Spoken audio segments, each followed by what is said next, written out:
Migrate करके ovaries तक पहुंचते हैं। तो ये बनते कहाँ हैं फिर? योक सैक में। They migrate from yolk sac to the ovaries. अब ये योक सैक क्या है, ये हम आगे एम्ब्रियोनिक डेवलपमेंट में पढ़ेंगे कि जब एक एम्ब्रियो डेवलप होता है तो उसकी एक्स्ट्रा एम्ब्रियोनिक मेम्ब्रेन्स होती हैं, एमनियन, कोरियन, योक सैक, एलेंट्रॉयस, इनके बारे में पढ़ेंगे। तो योक सैक में ये प्राइमोर्डियल जर्म सेल्स बनते हैं और माइग्रेट करके ओवरीज तक पहुंच जाते हैं। इसीलिए मैंने कहा था ओवरीज का जो जर्मिनल एपिथेलियम है वो सही शब्द नहीं है, उसके लिए सरफेस एपिथेलियम कहना चाहिए, क्योंकि जर्म सेल्स का ओरिजिन एक्स्ट्रा गोनेडल है। Gonads, primary sex organs, germ cells gonads में बने नहीं हैं, वहां तक पहुंचे हैं माइग्रेट करके। Germ cells differentiate with in ovaries into oogonia। Primordial germ cells क्या बना देते हैं ओवरीज में पहुंचने के बाद? oogonia। याद रहेगा ना? सिंगुलर कहें तो oogoनियम, जैसे मेल में कहते हैं भाई स्पर्मेटोगोनिया मतलब प्लूरल, स्पर्मेटोगोनियम मतलब singular. oogonia they are diploid two N stem cells की तरह हैं that divide mitotically to produce millions of germ cells। oogonia में माइटोसिस होता रहता है। प्राइमोर्डियल जर्म सेल्स एमीबॉयड हैं शेप में, oogonia जो है वो ओवल है शेप में। ठीक है, तो जैसे ये oogonia है ना, मान लो ये एक डिप्लॉयड oogonia है 2n। ओके, इसमें माइटोसिस होता रहेगा और ज्यादा oogonia बनते रहेंगे, और क्योंकि माइटोसिस से बने तो वो भी डिप्लॉयड होंगे। ठीक है, फिर मैंने बताया था oogonia में ग्रोथ होती है और प्राइमरी oocyte बनते हैं जिनमें मियोसिस शुरू तो हो जाती है पर कंप्लीट नहीं हो पाती। लास्ट सेशन में बताया था meiosis begins before birth but it gets arrested. एक पर्टिकुलर स्टेज पे अरेस्ट होती है, याद है कौन सी स्टेज पे? क्या बताया था मैंने? Meiosis gets arrested at diplotene stage of meiotic prophase 1, right? चलो फिर से समझते हैं इस चीज को, आगे देखिए। सो ओवरी में यहां पे हमने क्या दिखाए हैं? Primary oocyte, gamete mother cell कह देते हैं। अब आप कहेंगे अभी oogonia का जिक्र हो रहा था, ये प्राइमरी oocyte क्या है? सो देखिए इधर, ऑल माई राजा बेटा एंड रानी बेटियां, all my future doctors, embryologist. Embryology is a very interesting branch of medical science. ये है oogonia।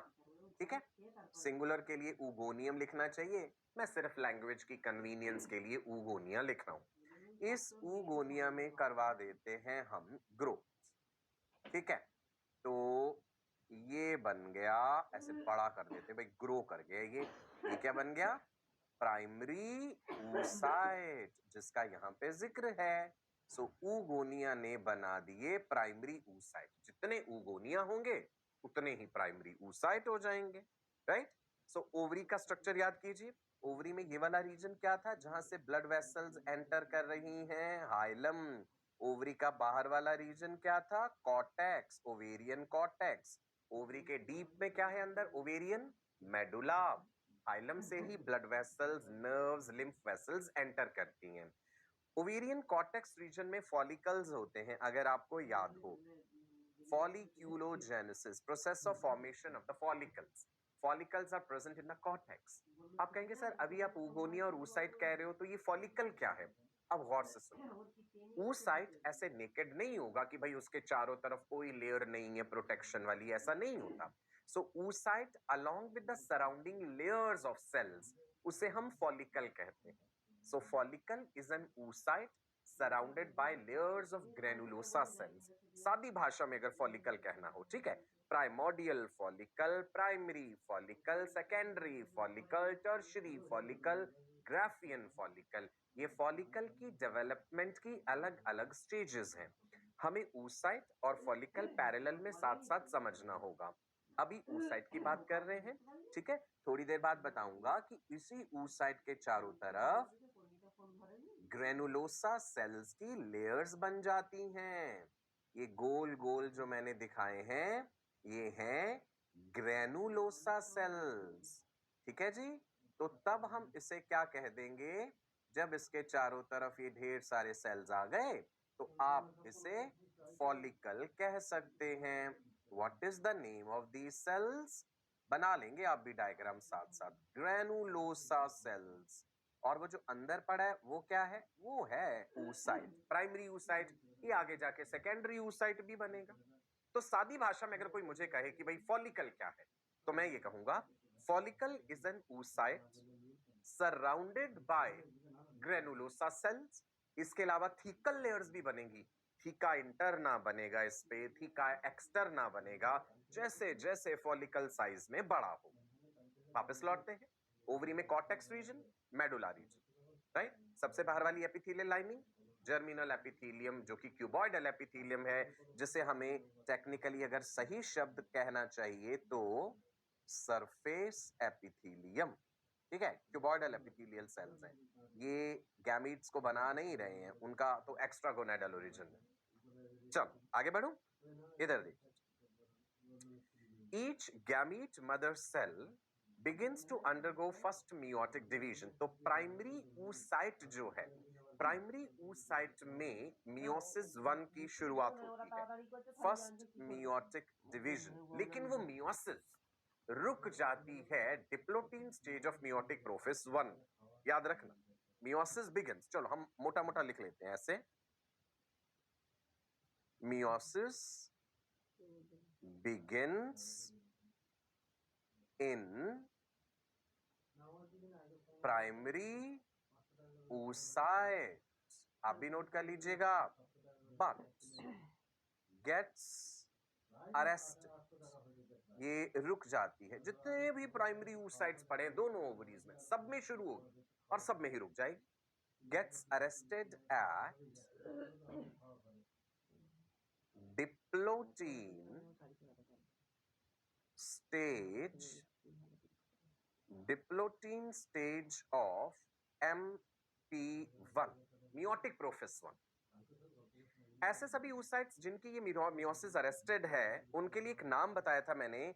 What are they called? Such oocytes are called dictyate oocytes। एक फीमेल बेबी का जब जन्म होता है, उसकी दोनों ओवरीज में जितने भी oocytes हैं, सभी मियोसिस की इस डिप्लोटीन स्टेज में अरेस्टेड हैं, और उन सभी oocytes का नाम डिक्टिएट oocyte ही होता है। ठीक है, ये बात यहां भी लिखी है।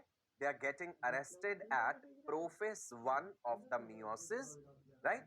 और they are called primary oocyte। अब यहां लिखे ना प्राइमरी oocyte, और स्पेसिफिकली कौन सा है? प्राइमरी में स्पेसिफिकली नाम देना हो तो हम कहेंगे डिक्टिएट oocyte। ये सब प्राइमरी oocyte के अंदर ही हो रहा है, और हमने इसके लिए स्पेशल नाम जो दिया है डिक्टिएट oocyte। तो कोई हमसे पूछे कि भाई डिक्टिएट oocyte क्या है, तो हम कहेंगे डिक्टिएट oocyte वो वाले प्राइमरी oocytes हैं जिनमें मियोसिस शुरू हो चुकी है परंतु रुक गई है डिप्लोटीन स्टेज पे मियोटिक प्रोफेस 1। इतना क्लियर हुआ? ठीक है।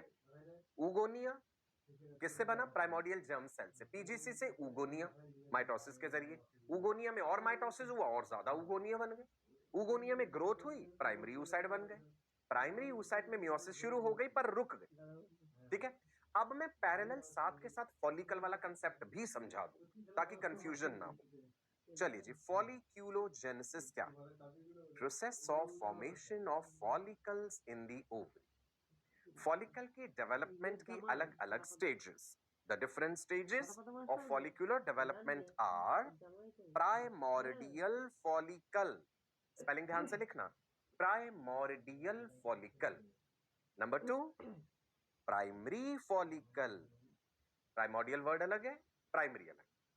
नंबर 3 सेकेंडरी फॉलिकल, उसके बाद बना टर्शियरी फॉलिकल, और उसके बाद बना final mature follicle, that is called Graafian follicle. Graafian follicle के स्पेलिंग ध्यान से लिखना, बहुत से बच्चे डबल एफ लिख जाते हैं इसमें। It is GRAA, GRAAFIAN, Graafian follicle.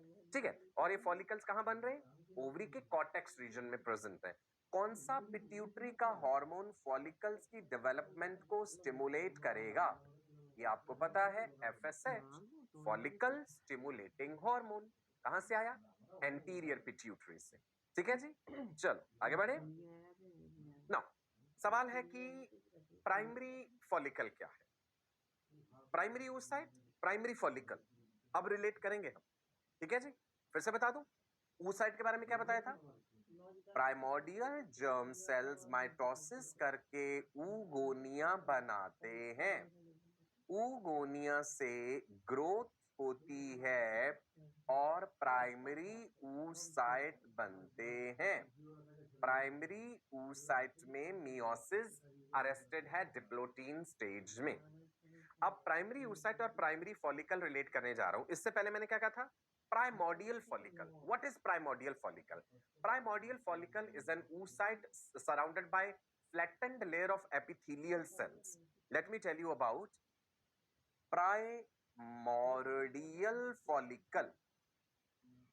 ठीक है जी, प्राइमोर्डियल फॉलिकल में क्या है? इसके अंदर एक प्राइमरी oocyte है, ठीक है, and it is surrounded by flattened layer of epithelial cells. इन्हीं एपिथेलियल सेल्स को बाद में ग्रेनुलोसा सेल्स कहेंगे। So this is a primordial follicle.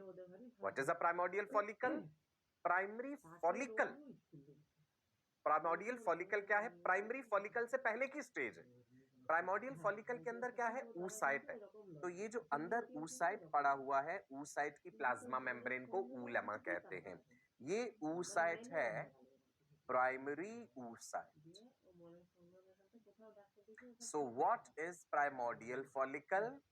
Primary oocyte surrounded by flattened epithelial cells, जिनको later on हम granulosa cells कहेंगे।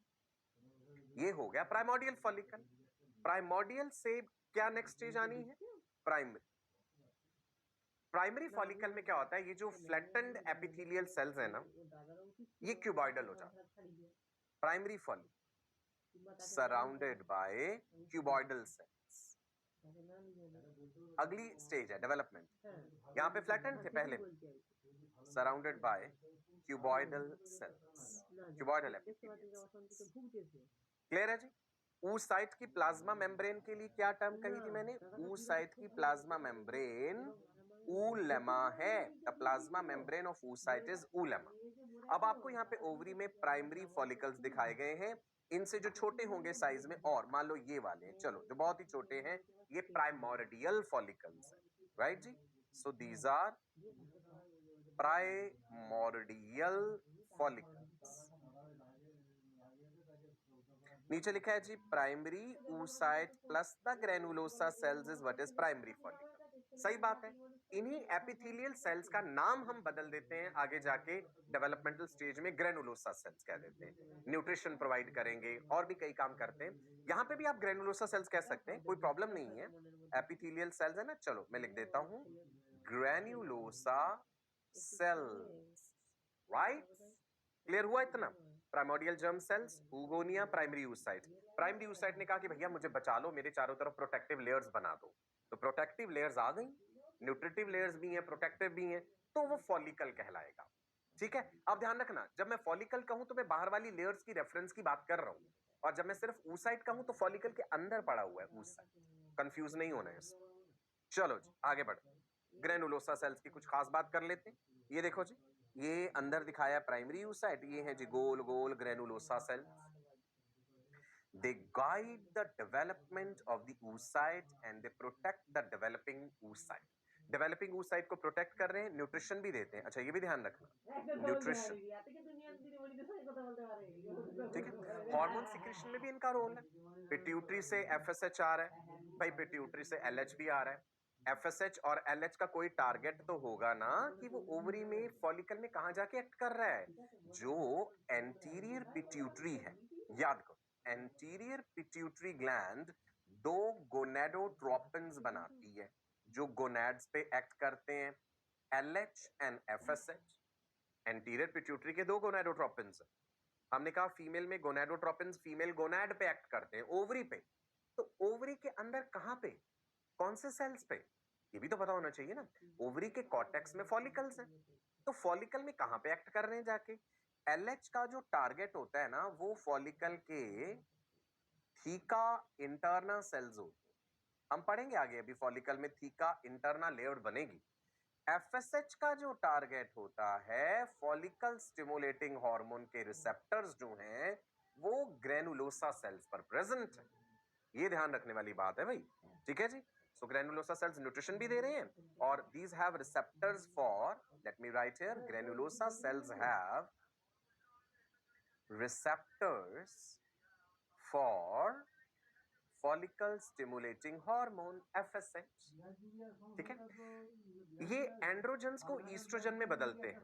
Granulosa cells androgens को oestrogen में बदलते हैं। जब LH हार्मोन थीका इंटरना पे एक्ट करता है ना, थीका इंटरना LH के रिस्पॉन्स में एंड्रोजन्स बनाती है, ध्यान रखना।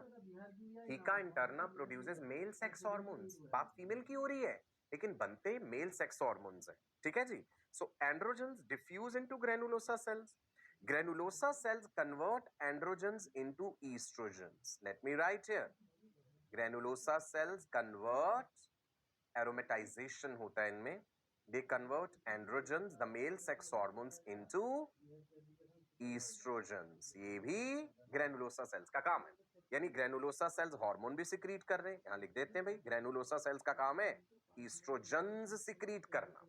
When I say estrogens तो ये एक हार्मोन नहीं है, कैटेगरी ऑफ हार्मोन्स है, ये बात भी बार बार बताइए।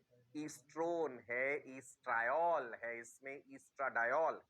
चलो आगे बढ़, एक इंटरेस्टिंग बात बताओ, यू रेडी? अच्छा डायग्राम देख पा रहे हैं क्या है? The egg cell surrounded by so many sperms. Fertilisation में हम पढ़ेंगे कि भाई बहुत सारे स्पर्म्स पहुंचते तो हैं एग सेल के पास, लेकिन फर्टिलाइजेशन एक ही स्पर्म कर पाता है सक्सेसफुली जो oocyte के अंदर एंटर करता है। सुनो मेरी, एक फीमेल की दोनों ओवरीज में large number of primary follicles they get degenerated during development. देखो भाई, हमने अभी कहा था कि मिलियंस में है ये फॉलिकल्स जन्म से पहले।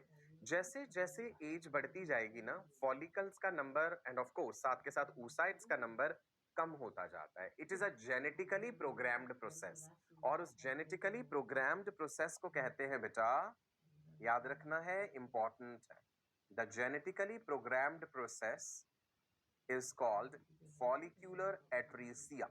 डिजेनरेट हो जाते हैं फॉलिकल्स। क्यों डिजेनरेट होते हैं, सिग्निफिकेंस क्या है फॉलिक्यूलर एट्रीसिया का, वो भी समझाऊंगा आपको, ठीक है। चलिए, सो फिलहाल आपने फॉलिक्यूलर एट्रीसिया जाना क्या होता है। देखो, फॉलिक्यूलर डिजेनरेशन का एक जेनेटिकली प्रोग्राम्ड प्रोसेस है, ये होना ही होना है। एक फीमेल की दोनों ओवरीज में चाहे लाखों हजारों फॉलिकल्स हैं, पर सारे के सारे ओव्यूलेट नहीं कर पाएंगे। एक फीमेल अपने रिप्रोडक्टिव लाइफ स्पैन में, जो कि मिनार्क से लेके मेनोपॉज तक है, कि जब रिप्रोडक्टिव साइकिल शुरू हुआ है 10 से 12 साल की उम्र में, तब से लेके मेनोपॉज तक 45 से 50 साल की उम्र तक जितना उसका रिप्रोडक्टिव लाइफ स्पैन बनता है, इतने रिप्रोडक्टिव लाइफ स्पैन में वो 400 से 450, 400 टू 450 ओवा ही अपनी ओवरीज से रिलीज कर सकती है, दोनों ओवरीज का मिला करके। ये जेनेटिकली डिटर्मिन्ड है, ये फिक्स्ड है, इससे ज्यादा नहीं। बाकी जितने भी इससे एक्स्ट्रा है ना, वो सब मर जाएंगे, वो सब डिजेनरेट हो जाएंगे, सब खत्म हो जाएंगे। एक मंथली साइकिल में एक ही ओवा सक्सेसफुली रिलीज होता है। कभी कभार ऐसा हो जाता है कि भाई 2 रिलीज हो गई या 3 हो गए, rare of the rare cases में, लेकिन in 1 monthly cycle, 1 menstrual cycle, 1 ova is release from 1 ovary. दोनों ओवरीज ऑल्टरनेट करती हैं इस प्रोसेस में। अगर एक साइकिल में राइट ओवरी ने ओवा बनाया तो अगले साइकिल में लेफ्ट बनाएगी, फिर राइट बनाएगी, पर कोई हार्ड एंड फास्ट रूल नहीं होता। कई बार same ovary continues producing ova for many months and then the other ovary takes over the function. चलो, मैं फॉलिकुलर एट्रीसिया बता रहा हूं। डीजेनरेशन का एक जेनेटिकली प्रोग्राम्ड प्रोसेस है। बिफोर बर्थ यानी जन्म से पहले lakhs of follicles are present in both ovaries, but at puberty, जन्म से पहले तो बहुत सारे हैं, बच्चे का जन्म हुआ, फॉलिकल्स मरते रहे, एज बढ़ती रही, 1 साल का हुआ फीमेल बेबी और फॉलिकल्स कम हो गए, 2 साल की उम्र तक और कम हो गए, ये सब होता रहेगा, एट्रीसिया कॉन्टिन्यूसली होता रहेगा। प्यूबर्टी में 60,000 से 80,000 फॉलिकल्स ही बचते हैं ईच ओवरी में। ये एनसीईआरटी का डायग्राम है, इंपॉर्टेंट है, इसकी सारी लेबलिंग इंपॉर्टेंट है। एक ही डायग्राम में आपको ओवरी के बहुत सारी स्टेजेस दिखाई गई हैं। मैं आपको बता दूं, ये सारी चीजें याद कर लीजिएगा।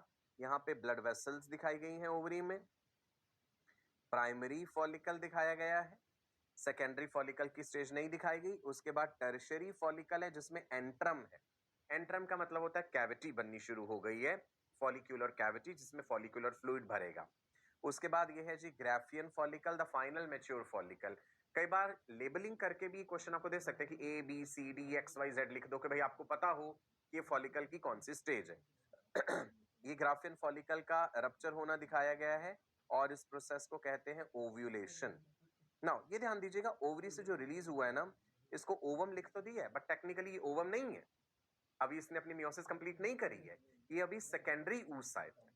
ओवरी से जो रिलीज होता है ओवुलेशन के टाइम पे, that structure is, let me right here, that structure is secondary oocyte which is released from ovary. इसकी मियोसिस अरेस्टेड है, meiosis arrested at metaphase 2 stage.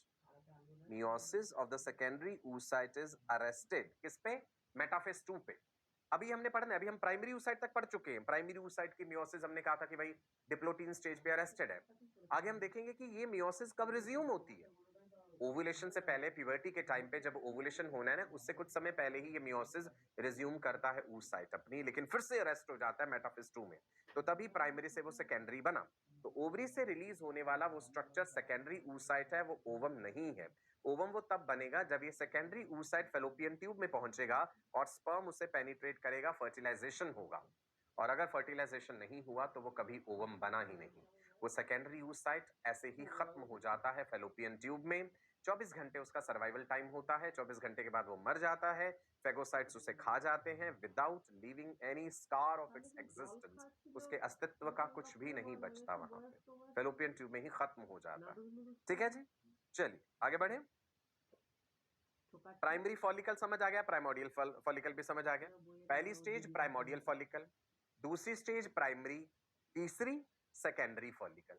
Secondary follicle से आगे बनेगा टर्शियरी फॉलिकल, फिर उससे बनेगा ग्राफियन फॉलिकल। चलो जी, सेकेंडरी फॉलिकल के बारे में अब हम इंपॉर्टेंट बातें जानते हैं।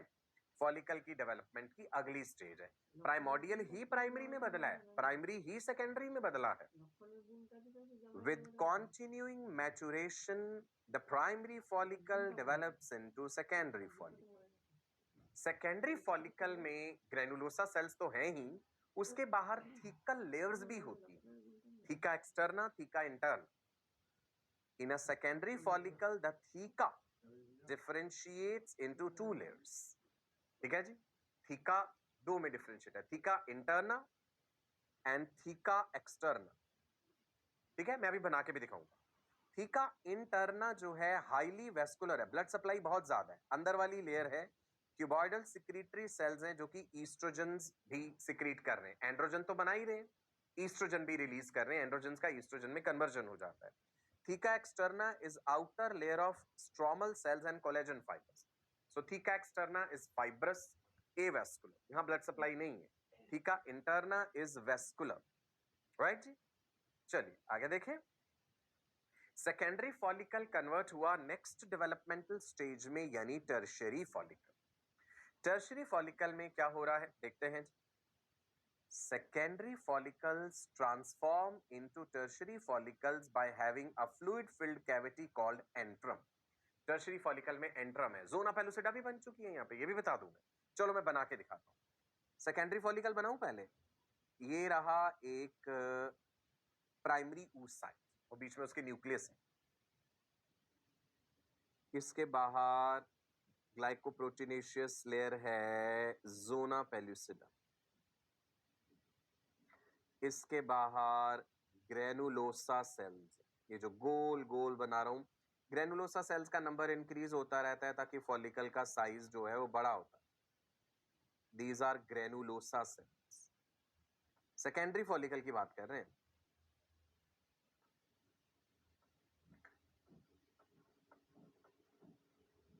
ठीक है, इसके बाहर मैंने कहा था अभी, इससे पिछली स्लाइड में बोला था ना कि थीका इंटरना थीका एक्सटर्ना है।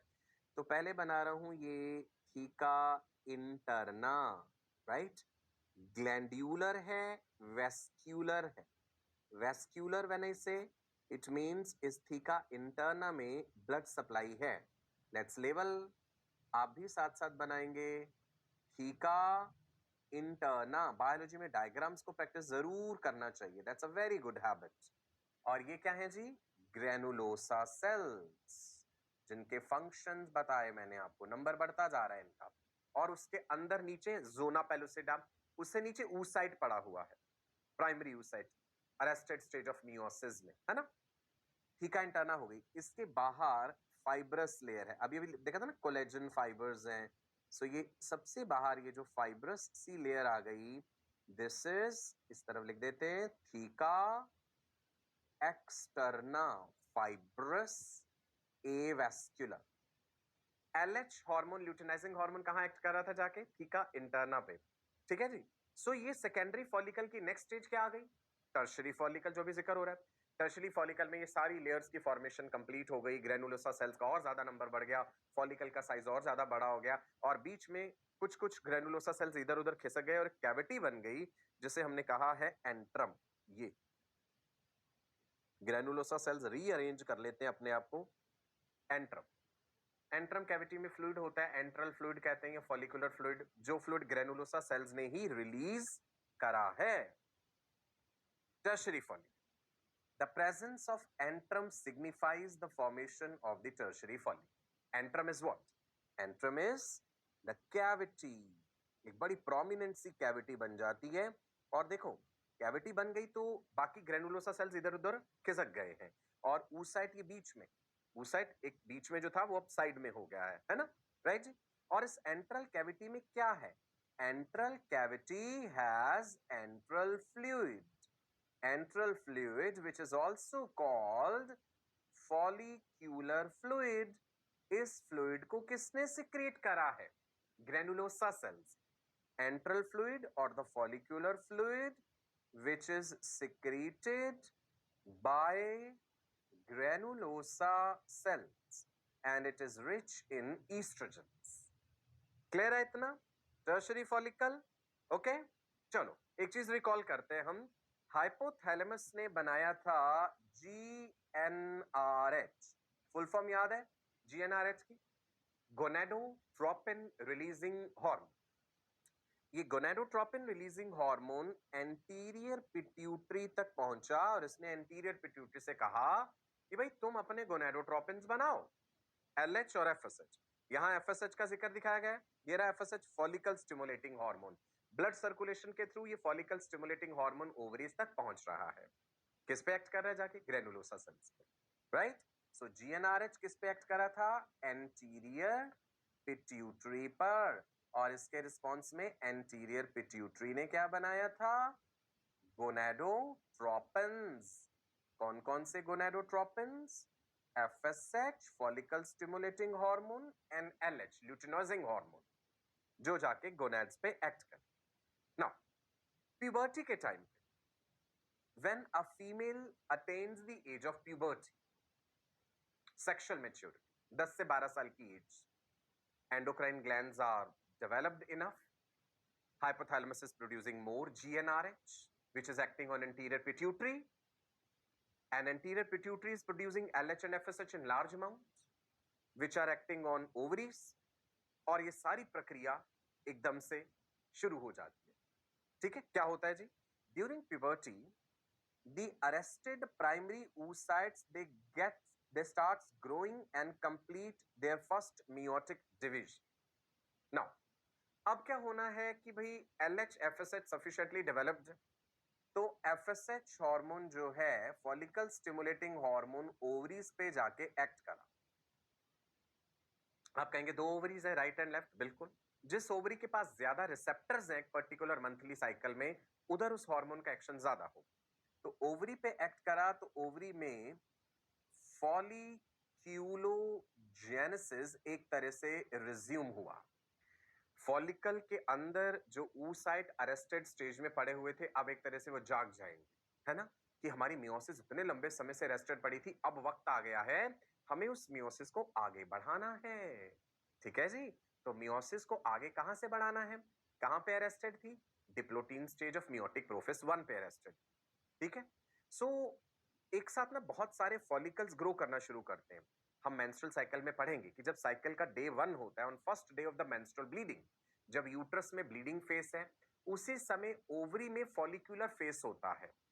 Many follicles they start developing in response to FSH, 15 से 20 फॉलिकल्स। लेकिन 7वां दिन जब आता है साइकिल का, on 7th day of the cycle, बाकी सारे फॉलिकल्स मर जाते हैं, एक ही डोमिनेंट फॉलिकल बचता है। वही डोमिनेंट फॉलिकल ग्रो करके ग्राफियन फॉलिकल बनाएगा और उसी के अंदर पड़े हुए oocyte ने अपनी मियोसिस रिज्यूम कर ली। सुनो फिर से, during puberty the arrested primary oocytes start growing and complete their first meiotic division. सारे के सारे एक साथ नहीं ग्रो कर जाएंगे, ठीक है जी। मैंने बोला 15 से 20 फॉलिकल्स ने एक साथ ग्रो करना शुरू करा, लेकिन उसमें से भी मेजॉरिटी मर गए। 7वें दिन पे एक फॉलिकल बचा, डोमिनेंट फॉलिकल, उसके अंदर पड़ा हुआ प्राइमरी oocyte अपनी मियोसिस रिज्यूम करेगा। Now this is reduction division and forms a large secondary oocyte and a first polar body. अब होता क्या है, LH हार्मोन का लेवल भी बढ़ता है, FSH का भी बढ़ता है। तो जो डिक्टिएट oocyte हम कह रहे थे कि भाई डिक्टिएट oocyte जिसकी मियोसिस अरेस्टेड है डिप्लोटीन स्टेज पे, ये डिक्टिएट oocyte में मियोसिस का रिजम्पशन होता है। देयर इज रिजम्पशन, मतलब meiosis resumes, resumption of meiosis. But unfortunately ये मियोसिस भी अरेस्ट हो जाती है मेटाफेज 2 पे आके, और डिक्टेट oocyte से बन जाते हैं सेकेंडरी oocyte। डिक्टेट oocyte ने बना दिया सेकेंडरी oocytes, प्राइमरी oocyte ने सेकेंडरी oocyte बना दिया। मियोसिस इसकी भी अरेस्टेड है मेटाफेज 2 पे, याद रखना ये secondary oocytes, meiosis arrested at metaphase 2 stage. पहले प्रोफेज 1 में अरेस्टेड, अब मेटाफेज 2 स्टेज, और ये ओवरी से रिलीज हो गया। अब जब मियोसिस 1 कंप्लीट तो हुआ है, मियोसिस 1 कंप्लीट हुआ है, मियोसिस 2 नहीं हो पाया। मियोसिस 1 जब कंप्लीट हुआ तो मतलब 2 डॉटर सेल्स बने होंगे ना, तो एक बड़ा सेकेंडरी oocyte बना है और दूसरा फर्स्ट पोलर बॉडी बना है जिसे पोलोसाइट कहते हैं, राइट। सिंप्लीफाइड वे में दिखाता हूं, एक oogonia से एक प्राइमरी oocyte, प्राइमरी oocyte ने मियोसिस 1 कंप्लीट कर ली, एक सेकेंडरी oocyte और एक छोटा सेल जिसे फर्स्ट पोलर बॉडी कहा है। कहानी तो यही है ना इतनी। इस प्राइमरी oocyte ने मियोसिस 1 कंप्लीट करी, 2 डॉटर सेल्स बनाए, एक सेकेंडरी oocyte ये बड़ा वाला और एक छोटा cell that is first polar body. Ovulation के टाइम पे ये सेकेंडरी oocyte ओवरी से निकल जाएगा फॉलिकल के अंदर से, लेकिन इस सेकेंडरी oocyte की मियोसिस अभी अरेस्टेड है मेटाफेज 2 पे। वो आगे जाके अभी कंप्लीट करेंगे जब स्पर्म एंटर करेगा इसमें। नाउ सेकेंडरी oocyte जो है contains rich cytoplasm of the primary oocyte। ये किसकी बात हो रही है, सेकेंडरी oocyte। सेकेंडरी oocyte में ज्यादा साइटोप्लाज्म है, उसने प्राइमरी oocyte का साइटोप्लाज्म हथिया लिया, हैप्लॉइड होगा ऑफ कोर्स, ठीक है जी। अब आप देखिए इस डायग्राम में ये सेकेंडरी oocyte और उसके साथ साथ एक छोटा सा और सेल है that is first polar body. Polar bodies बहुत ही छोटे सेल्स हैं। अभी एक पोलर बॉडी बना है ना ये, इसके बाद आगे जाके देखेंगे अभी सेकंड पोलर बॉडी भी बनेगा। The fate of the first polar body is unknown. ज्यादातर तो ये कि फेगोसाइट्स इसे खा जाते हैं, ये खत्म हो जाता है, right. They are known to have no function, कोई फंक्शन नहीं है, फेगोसाइट्स खा जाएंगे। वेरी रेयरली ऐसा होता है the first polar body may divide to form 2 daughter cell, होता नहीं, जनरली नहीं, वेरी रेयरली। देखो बच्चे कहानी क्या है, ये रहा जी oogoneum या एक oogonia। इस oogonia में हुआ ग्रोथ और ये बन गया प्राइमरी oocyte। प्राइमरी oocyte में अगर मैं कहूं कि मियोसिस 1 जब कंप्लीट हो जाएगी तो क्या होगा, वैसे तो स्टेजेस हैं कि मियोसिस 1 शुरू हुई, डिप्लोटीन में रुक गई, डिक्टेट oocyte बन गए। अब हमने ये मान लिया कि प्राइमरी oocyte ने meiosis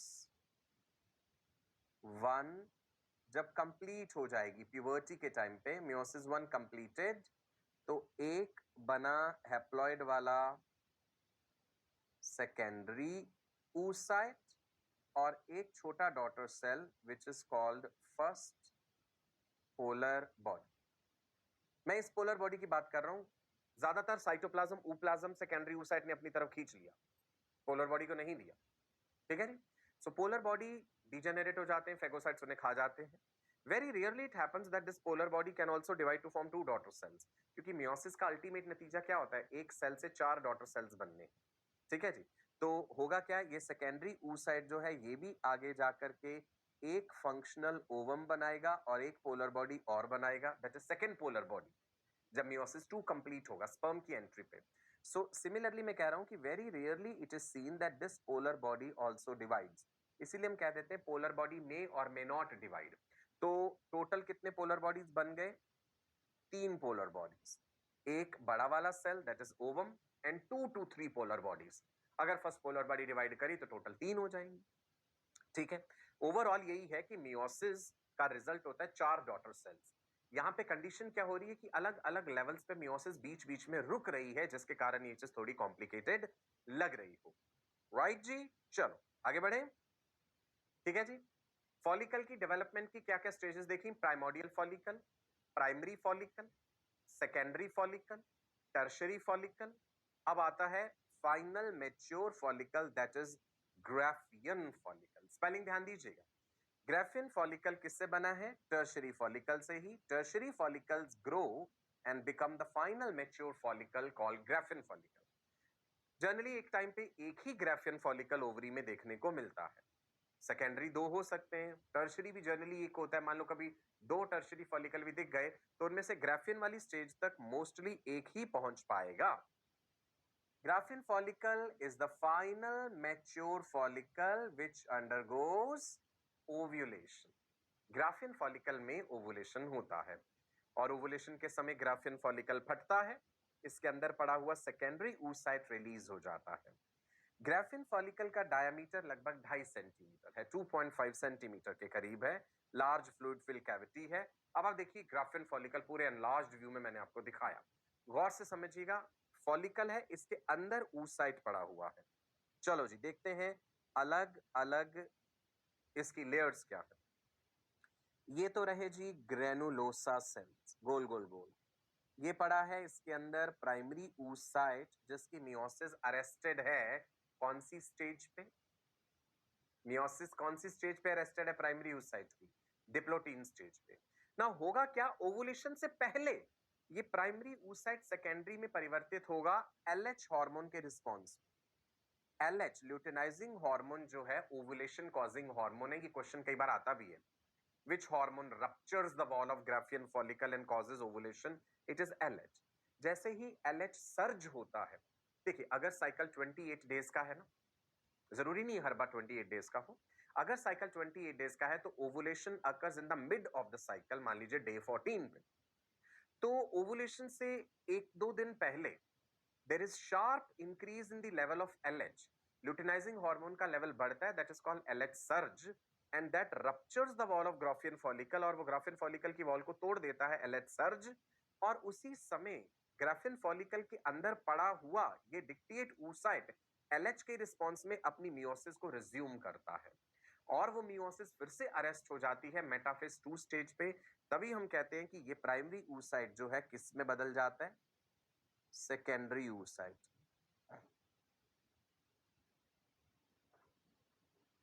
meiosis arrested at metaphase.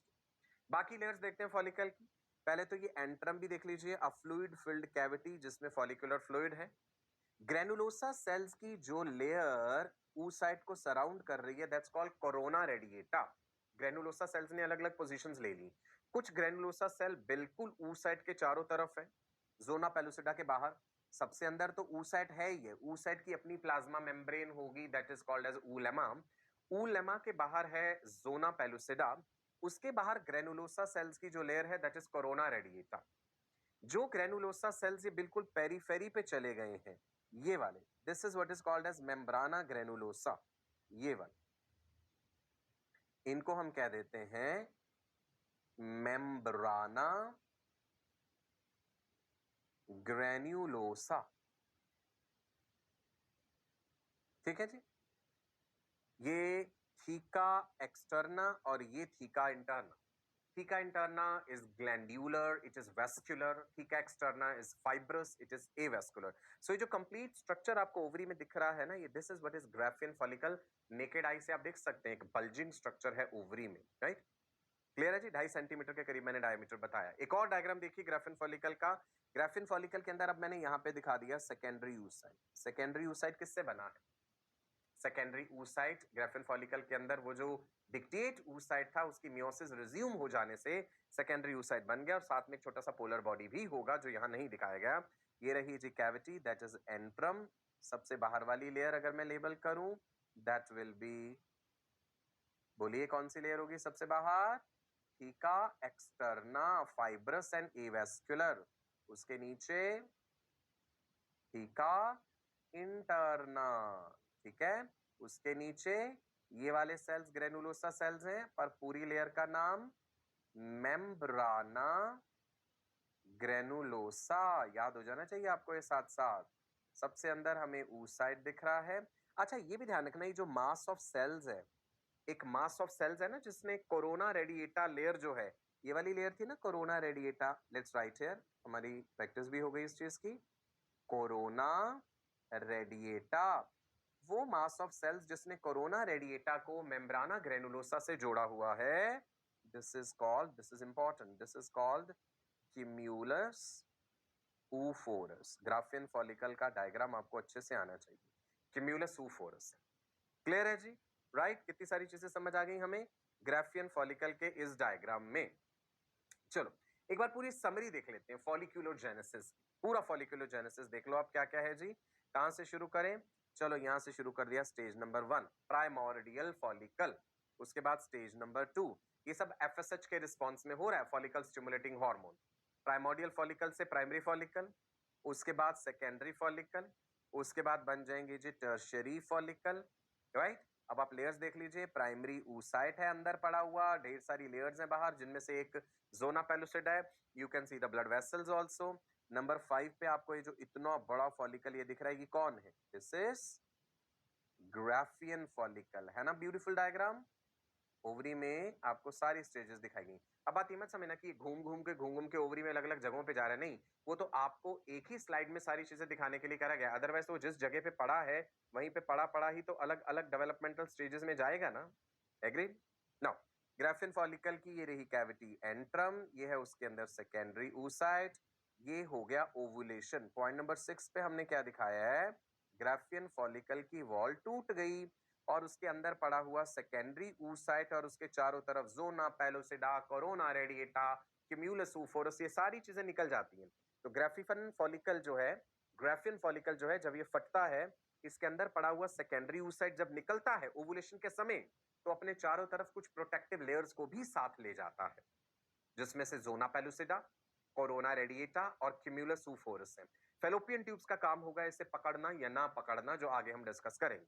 ठीक है जी। ग्राफियन फॉलिकल के फट जाने के बाद एक टेम्परेरी ग्लैंड बन जाती है ओवरी में।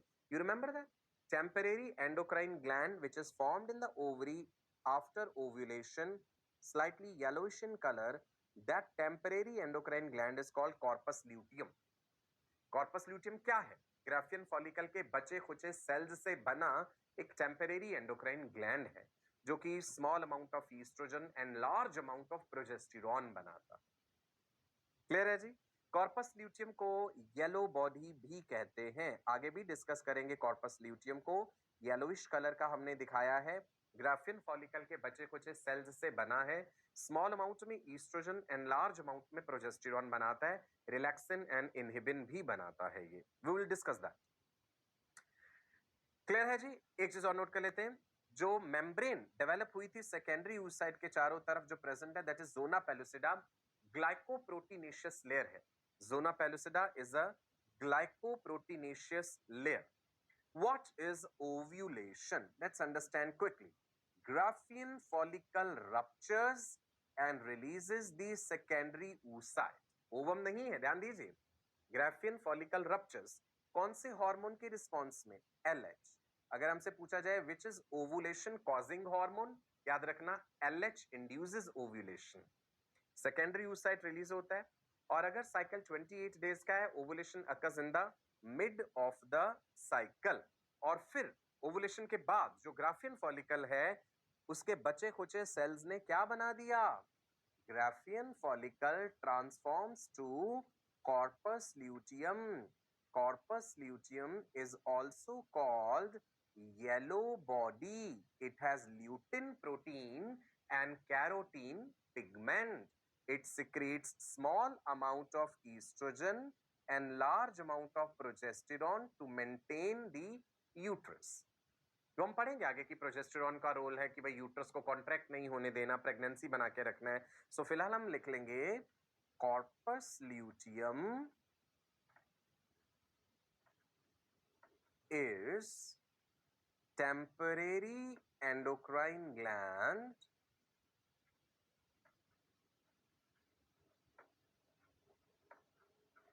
which secretes hormones. कौन कौन से hormones? Small amount of estrogen, large amount of progesterone. कई बार ये पूछ लेते हैं the most important hormone produced by corpus luteum which maintains pregnancy is progesterone. It also secretes small amount of estrogen. It also secretes relaxin and inhibin. Proteinaceous hormones, steroidal hormones दोनों बना रहा। Corona radiata layer भी बता दूं आपको मैं। Layer of cells that provide vital proteins develop around the oocyte, that is corona radiata. ये granulosa cells ही, granulosa cells ने ही अपने आप को रीअरेंज कर लिया है। कहां पे? उस oocyte के चारों तरफ। तो अलग अलग लेयर्स को हमने आपको समझा दिया यहाँ पे। मियोसिस 2 कब कंप्लीट होगा? अब आप देखो, सेकेंडरी oocyte रिलीज हो गया था ओवरी से, फेलोपियन ट्यूब में चला गया। अगर सेकेंडरी oocyte को स्पर्म मिला वहां फेलोपियन ट्यूब में, अभी जरूरी तो नहीं है कि स्पर्म प्रेजेंट है ना। अगर कॉप्यूलेशन हुआ है, सेमिनल फ्लूइड डिपॉजिट हुआ था वेजाइना में, तो चांसेस हैं कि वेजाइना यूट्रस को क्रॉस करके स्पर्म्स फेलोपियन ट्यूब तक पहुंचे होंगे।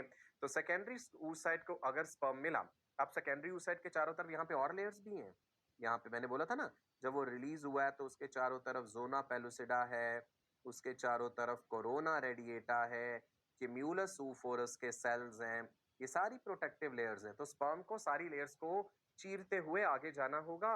अगर सक्सेसफुल फर्टिलाइजेशन हुआ, स्पर्म अंदर एंटर कर गया, तो एंट्री ऑफ स्पर्म जो है वो स्टिमुलस होगा उस सेकेंडरी oocyte के लिए कि तुम अपनी मियोसिस कंप्लीट करो और ओवम बनो और फिर जाइगोट बन जाओ। ओवम से जाइगोट बनने तक में कितना समय लगेगा वो भी हम आगे डिस्कस करेंगे फर्टिलाइजेशन में। तो एक चीज ध्यान रखिएगा, sperm entry stimulates secondary oocyte to complete its meiosis, to complete its meiosis, which is arrested at metaphase 2 stage. और अगर sperm नहीं आया तो secondary oocyte 24 hours में खत्म हो जाएगा without completing its meiosis. अब आप ये oogenesis की कंप्लीट समरी देख लीजिए। इस फ्लो चार्ट के जरिए आपको सारी बातें क्रिस्टल क्लियर हो जाएंगी। oogenesis कैसे कैसे आगे आगे बढ़ रहा है, डेवलपमेंटल स्टेजेस जल्दी से मैं आपको बता देता हूं। ये है जी oogoneum। During foetal development meiosis 1 शुरू होनी है प्राइमरी oocytes में। ये हमने लिया, इससे प्राइमरी oocyte बना कैसे? oogonia से प्राइमरी oocyte कैसे बना है? ग्रोथ बताई थी ना मैंने। प्राइमरी oocyte में मियोसिस 1 शुरू हो गया, और अगर कंप्लीट कह दे मियोसिस 1 होके कंप्लीट हो गया तो बना सेकेंडरी oocyte और first polar body. First polar body में और may not divide. Secondary oocyte का हो गया भाई ओवुलेशन। अगर स्पर्म वहां पे आया, फर्टिलाइजेशन हुआ, तो बनेगा जी ओवम, और ओवम और स्पर्म का न्यूक्लियस जब मिल गया तो डिप्लॉयड जाइगोट। राइट? ठीक है जी, चलो फिर आज के लिए इतना ही रखते हैं, बहुत ज्यादा लोड नहीं डालते हैं हम आप पे, है ना? टेक्निकल थी बहुत सारी चीजें, बट आपको समझ आई, काफी हद तक समझ आई हैं। जो आपने नोट्स बनाए हैं आप उन्हें रिवाइज करेंगे, चीजें और क्लियर हो जाएंगी। रिलेट करके समझना है oocyte और फॉलिकल की डेवलपमेंट की स्टेजेस को। जन्म से पहले शुरू हो जाती है प्रक्रिया, ये कंप्लीट तब होती है अगर वो सेकेंडरी oocyte फर्टिलाइज हो। हम ये सादी भाषा में कह सकते हैं कि एक फीमेल की ओवरी में जो मियोसिस उसके जन्म से पहले शुरू हुआ है, वो मियोसिस सक्सेसफुली तभी कंप्लीट होगा अगर उस फीमेल की ओवरी से रिलीज्ड सेकेंडरी oocyte स्पर्म से फर्टिलाइज हुआ, अदरवाइज नहीं। सेकेंडरी oocyte खत्म हो जाएगा 24 घंटे बाद विदाउट कंप्लीटिंग इट्स मियोसिस। ठीक है जी। तो स्पर्मेटोजेनेसिस एंड oogenesis का कंपैरिजन जो है फिर वो हम नेक्स्ट सेशन में देखेंगे। तब तक आप इसे रिवाइज जरूर कीजिएगा, पढ़ते रहिए, खुश रहिए। नमस्कार, bye bye, God bless you all, wish you all a very bright and prosperous future.